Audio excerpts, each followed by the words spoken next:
Shalom, apa kabar anak-anak? Hari ini kita jumpa lagi ya dalam pertemuan yang kelima. Pembelajaran melalui video yang Ibu share ya lewat Google Classroom. Ibu berharap kita semua masih dalam keadaan yang sehat dan terus dalam keadaan yang sehat. Jangan lupa untuk terus mengikuti, mematuhi protokol kesehatan di masa pandemi, menggunakan masker, menjaga jarak, dan rajin-rajinlah untuk selalu mencuci tangan. Sebelum kita masuk dalam materi kita pada hari ini, jadi pada pertemuan sebelumnya kita sudah belajar bersama tentang arti kesetiaan ya, atau hidup dalam kesetiaan. Jadi di sana kita sudah belajar bersama tentang kesetiaan itu sendiri, bahwa kesetiaan merupakan sebuah konsep yang sangat penting dalam kehidupan sehari-hari. Kesetiaan itu dapat kita temukan dalam hubungan antara manusia dengan Tuhan, kita dengan sesama, baik itu di tengah-tengah lingkungan keluarga, orang tua, komunitas, atau kelompok lain ya. Dan tentu saja untuk dapat hidup dalam kesetiaan, kita tidak dapat mengandalkan kekuatan kita sebagai manusia, sehingga kita membutuhkan pertolongan Roh Kudus. Yesus sendiri sudah berjanji ketika dia terangkat ke sorga bahwa dia akan mengirimkan seorang penolong bagi kita yang akan terus menyertai kita sampai kepada akhir zaman. Janji itu ditepati tepat 50 hari setelah masa kebangkitan Kristus yang dikenal dengan hari Pentakosta. Baik anak-anak, hari ini kita masuk pada materi bab 6 ya. Dengan judul hidup yang dipimpin oleh Roh. Nah, di sini subjudulnya kita akan belajar mengenal pahlawan nasional Mohin Sidi, kemudian bagaimana peranan roh dalam kehidupan kita, lalu Roh Kudus dalam kehidupan orang percaya. Adapun ayat-ayat pendukung yang menjadi dasar dalam pembelajaran yaitu 2 Timotius pasal 1 ayat 7, 1 Samuel pasal 16, Roma pasal 8 ayat 1 sampai 11, dan 1 Petrus pasal 1 ayat 13 sampai ayat 16. Sebelum kita memulaikan pembelajaran kita hari ini, mari bersama kita menyanyi dan berdoa ya, untuk mengawali perjumpaan kita. Ibu berharap anak-anak untuk mengikuti lagu yang diputar dalam video pembelajaran kita dengan judul Mengalirlah Kuasa Roh Kudus.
Mari kita satu dalam doa. Mengalirlah kuasa Roh Kudus dalam kehidupan kami, khususnya pada saat ini, sehingga melalui hikmat yang dikaruniakan bagi kami mampu menerima dan memahami materi yang akan disampaikan pada hari ini. Terima kasih Tuhan, di dalam penyertaan Roh-Mu yang kudus kami berdoa. Amin. Anak-anak, mari kita lihat terlebih dahulu tujuan pembelajaran kita hari ini ya. Peserta didik dapat meyakini bahwa Roh Kudus dapat mengubah hati semua orang. Peserta didik berperilaku sebagai orang yang dipimpin oleh Roh Kudus. Peserta didik dapat memahami pekerjaan Roh Kudus dalam kehidupan orang beriman dan menganalisis karya Roh Kudus dalam kehidupan orang-orang beriman melalui ayat-ayat terkait. Peserta didik dapat menuliskan pengalaman hidup yang dipimpin oleh Roh.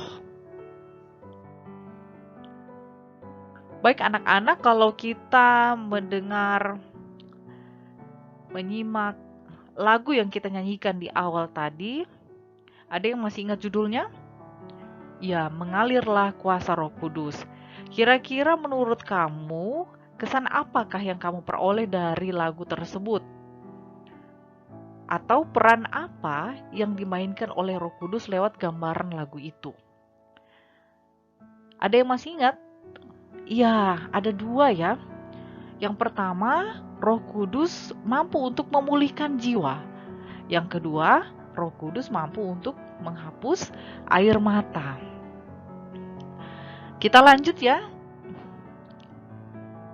Kita akan belajar mengenal pahlawan nasional, yaitu Monginsidi. Robert Walter Monginsidi adalah seorang pemuda pemberani, di mana pada tahun 1973 ia dinyatakan sebagai pahlawan nasional dari Makassar oleh pemerintah Republik Indonesia. Tetapi sebenarnya Robert Walter Monginsidi ini dilahirkan di desa Malalayang atau Manado pada tanggal 15 Februari 1925. Ketika Perang Pasifik meletus pada tahun 1937, Walter kala itu masih duduk di kelas 2 Mulo atau SMP. Pada masa ketika Jepang menduduki Indonesia, ia pun masuk ke sekolah bahasa Jepang. Ketika Indonesia memproklamasikan kemerdekaannya pada tanggal 17 Agustus 1945, tentu saja kemerdekaan itu tidak begitu saja diperoleh dengan mudah oleh bangsa Indonesia. Karena setelah itu pemerintah Belanda masih ingin terus menguasai bangsa Indonesia. Sehingga Walter pun bergabung menjadi anggota pasukan pejuang kemerdekaan di Makassar.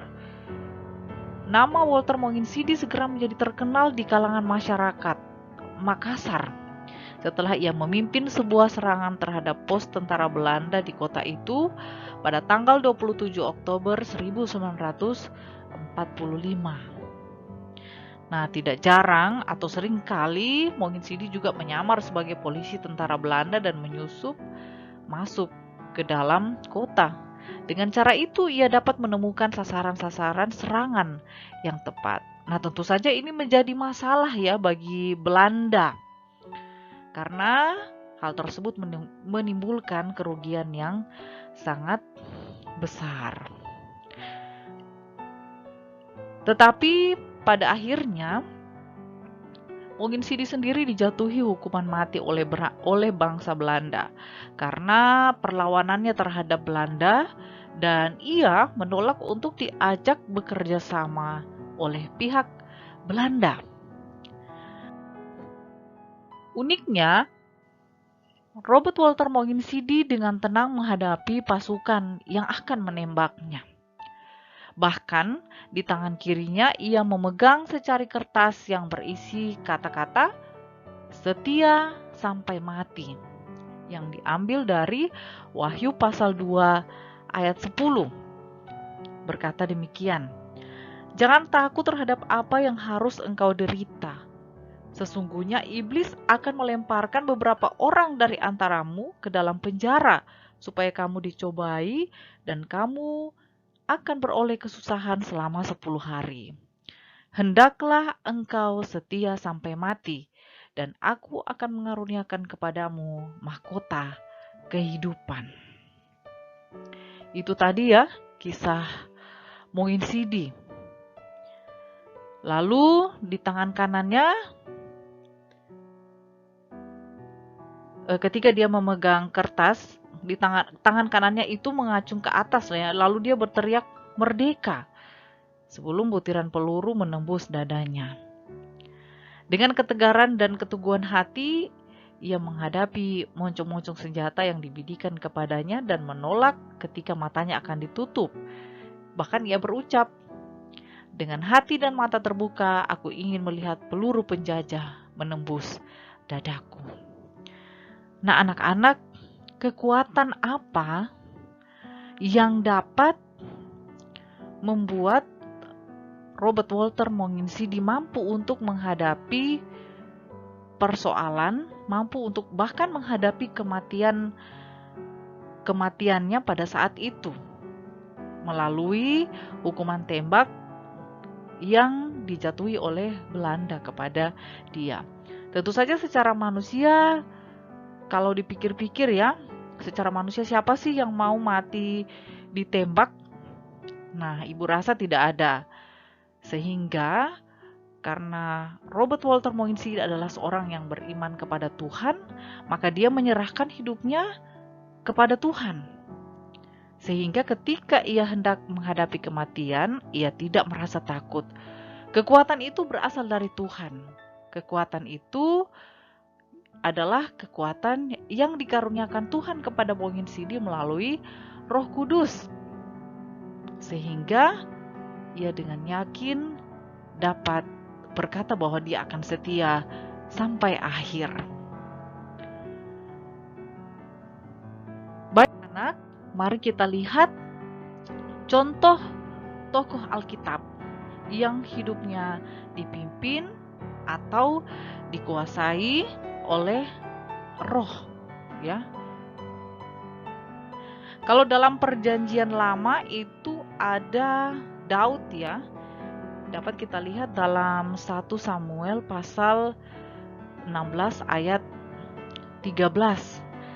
Dikisahkan bahwa saat itu Daud diurapi oleh Samuel untuk menjadi raja Israel menggantikan Saul. 1 Samuel 16 ayat 13. Sejak hari itu dan seterusnya berkuasalah roh Tuhan atas Daud. Lalu berangkatlah Samuel menuju Rama. Kita tahu sendiri bagaimana hidup Daud dipimpin oleh roh Allah sehingga ia menjadi raja Israel yang terbesar. Karena pimpinan roh Allah itulah maka Daud bisa menghadapi berbagai bahaya dalam hidupnya. Misalnya ya, setiap orang Kristen mungkin mengenal dan menghafal Mazmur pasal 23 yang di dalamnya dilukiskan sikap Daud yang merasa tenang dan damai karena ia selalu disertai oleh Tuhan. Nah, dalam perjalanannya itu untuk menjadi raja bangsa Israel itu tidak mudah ya, karena berulang kali Saul selalu berupaya untuk mencelakakan dan membunuh Daud. Tetapi berkali-kali juga Tuhan menyatakan pertolongannya kepada Daud. Bahkan ketika Daud sendiri pergi berperang, melawan Goliat, melawan orang Filistin, Tuhan juga memimpin Daud. Ya, Daud dikuasai oleh roh, hidupnya dipimpin oleh Roh Kudus atau Roh Tuhan. Kalau dalam perjanjian baru mungkin contohnya bisa kita lihat Rasul Paulus ya, karena dia setelah mengalami pertobatan yang awalnya dia adalah orang yang bernama Saulus. Kita tahu sendiri bahwa Saulus ini pada mulanya adalah seorang yang mengecam orang-orang Kristen pada masa itu. Tetapi Roh Kudus memulihkan kehidupannya.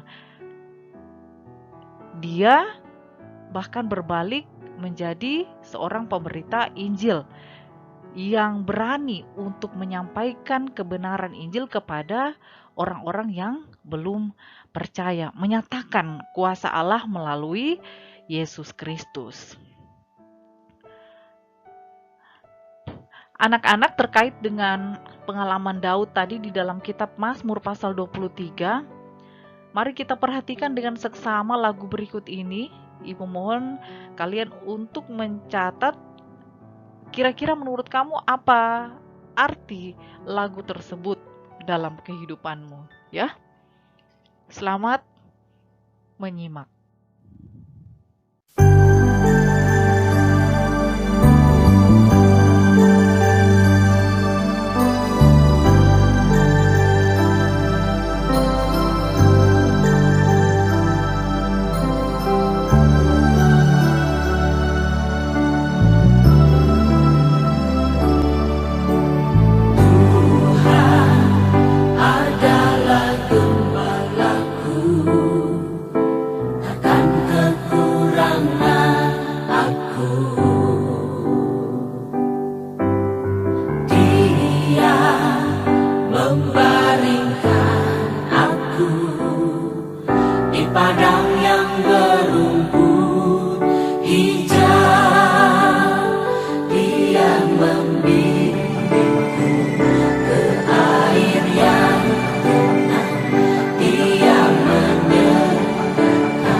Ya, anak-anak, jadi sekali lagi lagu ini merupakan ungkapan hati Raja Daud ya, bahwa dengan tenang dia percaya bahwa Allah akan selalu menjaga, membimbing dan menyertai dia. Nah, sekarang jika kita mendengar lagu tadi, kemudian adakah di antara anak-anak yang merasa bahwa Allah juga melakukan hal yang sama, bahwa Dia menjadi gembala yang baik bagi kita. Sehingga seharusnya kalau kita percaya bahwa Allah itu adalah gembala bagi kita yang akan menuntun kehidupan kita, menguasai kita, memimpin kita, maka seharusnya kita juga dengan tenang dapat berkata bahwa Tuhan adalah gembalaku. Ia membaringkan aku di rumput yang hijau dan seterusnya. Ya, tentu saja dalam kaitannya dengan kehidupan kita sehari-hari yang tidak pernah luput dari yang namanya masalah atau pergumulan hidup. Sekarang kita akan lihat Roh Kudus dalam kehidupan orang percaya. Kalau tadi kita sudah mendengar bagaimana Roh Kudus memimpin kehidupan tokoh-tokoh dalam Alkitab ya. Dalam Perjanjian Lama ada Daud, contohnya. Kemudian dalam Perjanjian Baru tadi Rasul Paulus.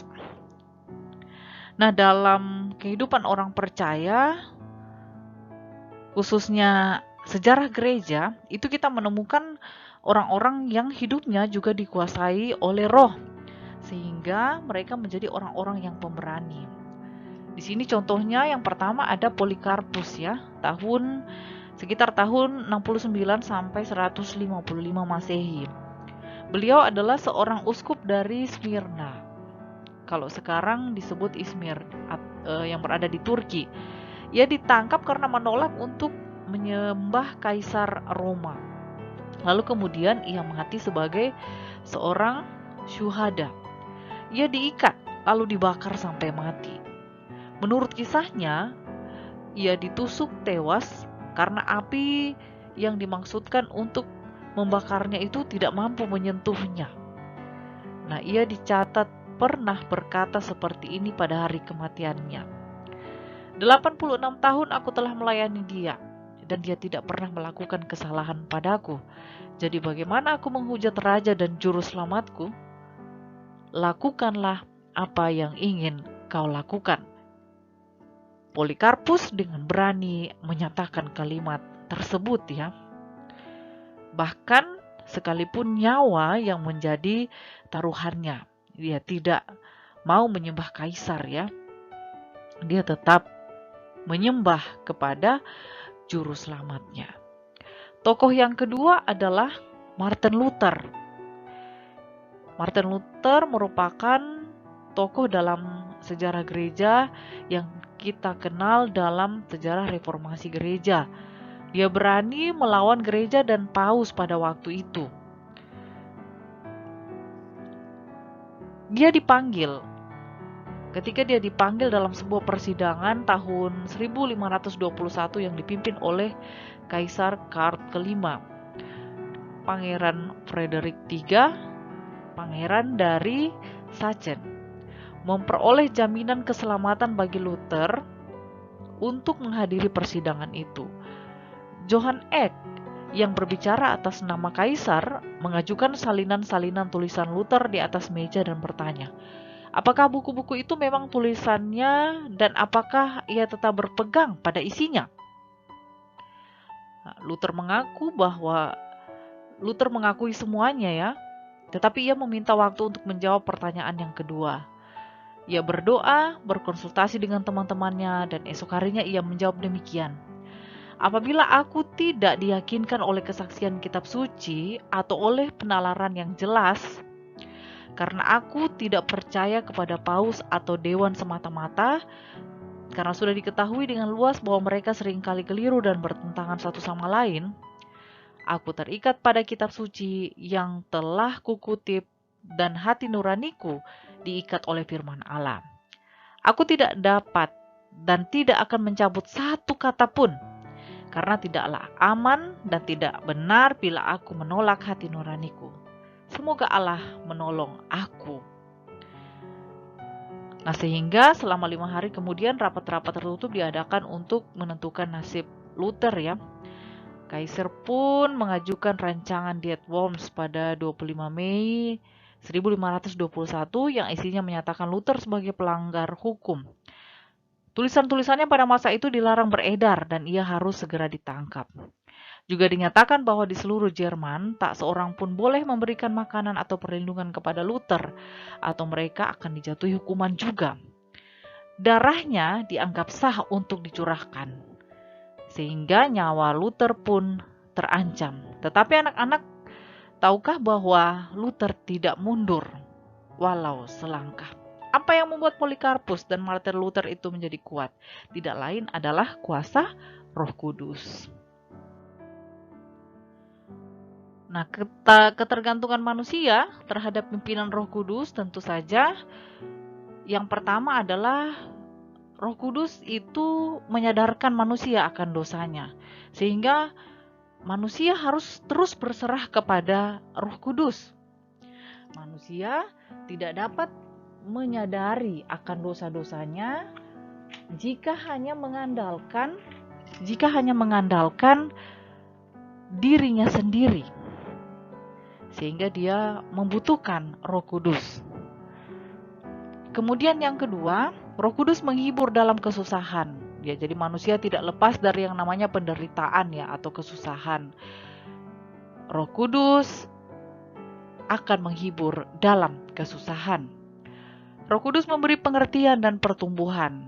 Karena manusia tidak dapat memahami karya Allah, tidak dapat memahami karya Roh Kudus kalau hanya mengandalkan pikirannya sendiri sebagai manusia.